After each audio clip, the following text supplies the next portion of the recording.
Did you know your strawberry garden is already surrounded by natural guardians, plants so powerful that ancient healers grew them as living shields, long before modern science could explain why they worked? Today science has caught up, and what researchers are discovering confirms what traditional gardeners have always known. Certain plants form sacred partnerships with strawberries, partnerships that repel pests, heal the soil, and quietly multiply your harvest, without a single chemical. Imagine stepping into your strawberry bed and seeing something you've never seen before. Not just fruit, but abundance. Deep red berries, heavy on the stem, no damage, no yellowing leaves, no sign of disease. Just a living, breathing, self-protecting ecosystem working quietly on your behalf. That's not an accident. That's the result of companion planting, one of the most powerful and most underused strategies in organic gardening. Today, we're going to meet 10 plants that form extraordinary partnerships with strawberries. Each one brings something unique to your garden: pest protection, soil healing, pollinator attraction, even spiritual grounding energy that traditional cultures have honored for centuries. And stay with us, because plant number 9 is one most gardeners completely overlook. Ancient herbalists called it the Territorial guard. And once you understand why, you'll never plant strawberries without it again.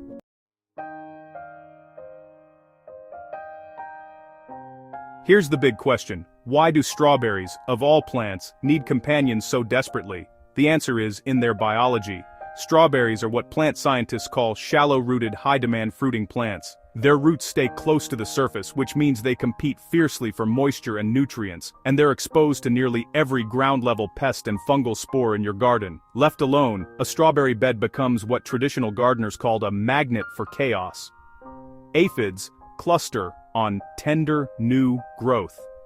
Gray mold, Botrytis cinerea, spreads from berry to berry in humid air. Slugs move in at night. The soil becomes depleted season after season. But here's the real kicker: strawberries evolved in the wild alongside other plants. In natural meadows, they grew within complex communities: herbs, wildflowers, ground covers, each one playing a role in a living ecosystem. We stripped that ecosystem away when we started growing in rows. Companion planting restores it. Think of what we're building today as a sacred guild, not just a planting arrangement, a living community where every plant has a purpose, and together they create something none of them could achieve alone. First, we have Borage, and if you only plant one companion this season, let it be this one. Borage contains pyrrolizidine alkaloids in its leaves, natural chemicals that make it deeply unpleasant for most garden pests, including the tomato hornworm and the strawberry aphid. Borage has been scientifically shown to repel these pests while simultaneously attracting predatory insects, lacewings, and hoverflies that hunt aphid colonies with extraordinary efficiency. One borage plant can protect a 3-foot radius of surrounding plants. In ancient Celtic tradition, borage was called the herb of courage. Warriors drank borage tea before battle, planted at the corners of your strawberry bed, not just for pest protection, but to set an energetic boundary of strength around your harvest. Borage always brings courage, a proverb that has traveled unchanged across 2,000 years of gardening wisdom. And honestly, does it matter why it works if it feels right? Next, we have marigolds, specifically French marigolds, Tagates patula, because not all marigolds work the same way. French marigolds produce alpha-terphenol in their roots, a natural nematicide. Nematodes are microscopic soil worms that attack strawberry roots silently, causing wilting and yield loss that most gardeners mistake for drought stress. A border of French marigolds planted around your strawberry bed actively suppresses nematode populations in the soil beneath. Research from the University of Nebraska found up to 70% nematode reduction in beds bordered with French marigolds for a full season. In feng shui tradition, the golden color of marigolds activates the wealth corner of any growing space. Place them along the south-facing edge of your bed to invite abundance, both spiritual and physical, into your garden. Gold does not grow in soil that is afraid. Plant marigolds, not just as a barrier, but as a declaration that your harvest is already protected. Now, let's talk about chamomile. This is the quiet healer of the garden, underestimated, overlooked, and extraordinarily powerful. Chamomile releases calcium and potassium into surrounding soil through its root exudates, the liquid secretions that flow from its roots. These minerals are exactly what strawberries consume in the largest quantities during fruit development. Studies in biodynamic agriculture have shown that chamomile planted within 18 inches of strawberry crowns measurably increases Brix levels, the sugar content in the berries themselves, sweeter fruit. Naturally, Rudolf Steiner, founder of biodynamic farming, called chamomile the plant that harmonizes. Brew chamomile tea, very weak, like amber water, and use it to water your strawberry bed during flowering. It's a ritual as old as European cottage gardens, and the effect on soil microbial life is real. Healing begins in the soil before it reaches the fruit. Chamomile understands this. It works beneath the surface, where the real transformation happens.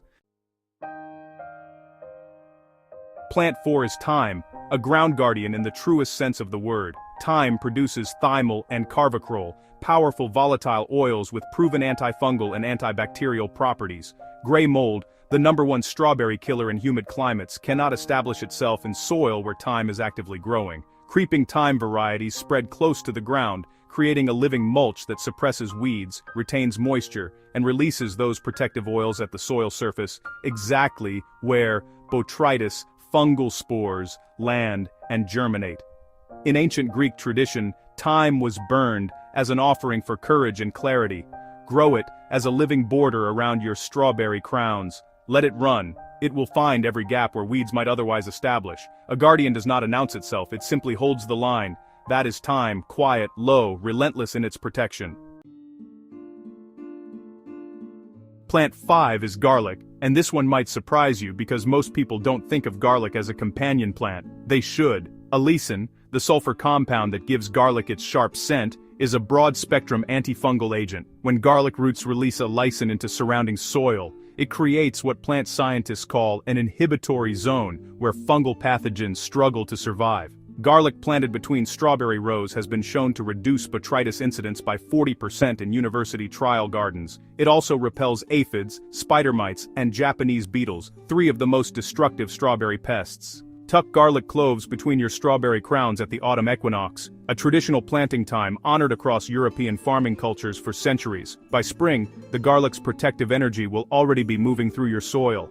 Pungent in presence, generous in protection, garlic asks for almost nothing and gives your strawberries a season of invisible armor.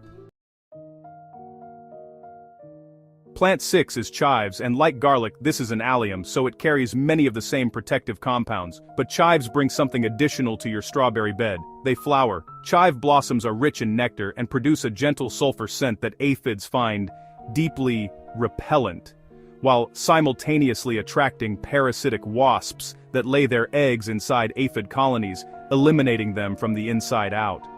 This dual mechanism, repel and attract, is what makes chives so valuable. They're not just keeping pests away, they're recruiting a natural army to do the work for you.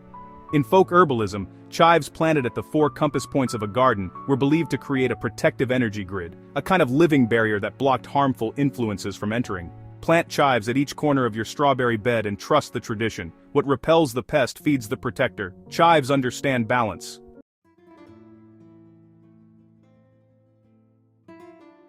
Plant 7 is Nasturtium, and this one works in a way that sounds almost too generous to be real. Nasturtiums produce glucotropaeolin, a mustard oil compound that aphids find irresistible, more than irresistible, compulsively attractive. Nasturtiums act as a sacrificial trap crop.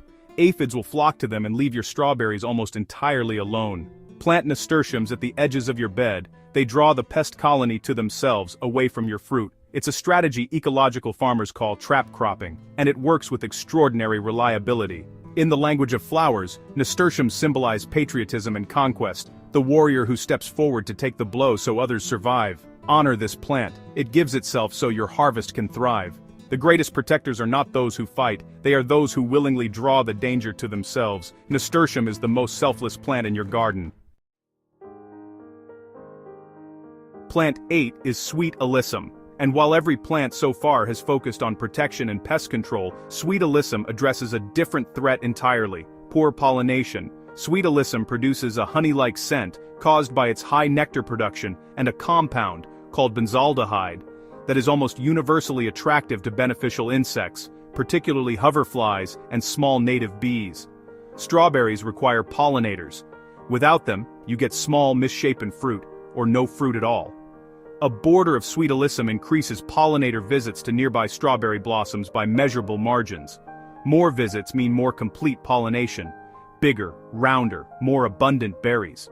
Sweet alyssum is called the cloth of gold in Old English cottage garden tradition, a humble plant that transforms the energy of its surroundings simply by blooming. Let it self-seed freely at the edges of your bed. It will return every year, finding its own place. What calls in beauty calls in abundance. Sweet alyssum does not fight, it simply invites. And here we are, plant 9, the one we teased at the very beginning, the one ancient herbalists called the Territorial guard. That plant is sage, and the reason most gardeners miss it is because its power is invisible. Sage releases camphor, cineole, and thujone through its leaves continuously into the surrounding air. These volatile oils create what researchers call an olfactory barrier, a scent zone that overwhelms the sensory systems of beetles, slugs, and caterpillars, disrupting their ability to locate host plants.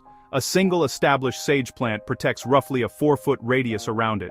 Place one at the center or perimeter of your strawberry bed, and that protective scent cloud works around the clock, in rain, in heat, through the night. Sage has been used in smudging ceremonies across indigenous cultures for thousands of years to clear negative energy and set protective intention. Plant it not just for the science, plant it as a declaration that this garden is a sanctuary. Sage does not ask permission to protect what it loves, and honestly, does it matter why it works if it feels right? And our 10th companion, the one that works beneath everything else, is spinach. Spinach contains saponins, natural soap-like compounds produced in its leaves that suppress weed germination in surrounding soil. At the same time, its dense, low canopy acts as a living mulch, reducing soil surface evaporation by up to 60% in hot weather. Strawberries and spinach are ideal co-inhabitants. They share the same cool season growing window. Spinach's shade suppresses the weeds that compete with strawberry crowns, and when spinach bolts and is turned into the soil, it releases those saponins directly into the root zone, a natural soil conditioner. In biodynamic practice, spinach is called a ground-keeping plant, one that maintains the integrity and vitality of the soil it covers. Sow it thickly between your strawberry rows each autumn. Let it hold the earth over winter. What covers the earth heals it. Spinach asks for nothing and gives your soil a season of quiet restoration. Before we reveal the sacred combinations, the exact planting layouts that bring these 10 plants together, make sure you've downloaded the free Strawberry Companion Planting Cheat Sheet. The link is in the description below. It maps every plant we've covered today with spacing guides, timing, and placement recommendations for raised beds, containers, and open gardens, completely free.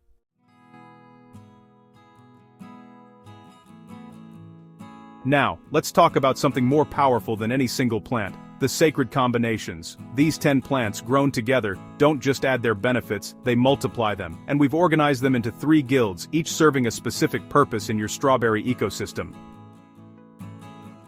The first is the protection trio, Borage, Marigolds, and Nasturtium. Plant these at the outer edges of your bed, Borage at the corners for structural defense, Marigolds along the south border to suppress soil pests, and Nasturtiums along the most aphid vulnerable edge.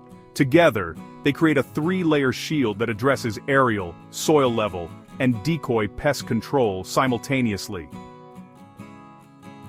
The second guild is the healing circle, Chamomile, Thyme, and sweet Alyssum. These are your soil and pollination partners. Interplant them within the strawberry rows, low-growing, non-competitive, continuously working to enrich soil chemistry and call in the pollinators your fruit depends on. The third guild is the earth warriors, garlic, chives, sage, and spinach. These are your perennial defenders. Place them strategically, garlic between crowns, chives at compass point corners, sage at the center or upwind edge, and spinach as a living winter mulch that prepares the soil for the following season. Sounds a bit mystical, right? Perhaps, but what ancient gardeners knew, and what modern ecological science confirms, is that biodiversity creates resilience, and resilience creates abundance. This is your Strawberry Protection Guild, and it's waiting to be planted. And there you have it, 10 extraordinary companion plants, 3 sacred combinations, and a complete blueprint for a strawberry garden that protects, heals, and multiplies its own abundance. Which of these 10 companions is already growing near your strawberries? Drop it in the comments below. I love hearing from you, and your experiences genuinely help other gardeners in this community find what works. If you missed part 1, the 7 plants you should never grow with strawberries, that video is linked right here. Watch it next. The contrast between what harms and what heals will change how you think about your entire garden. For more ways to create a greener, more spiritually connected growing space, check out these related videos, and subscribe to our channel if you haven't already, and hit the bell icon to stay updated every time we release something new. Thanks for watching, stay positive, and keep blooming.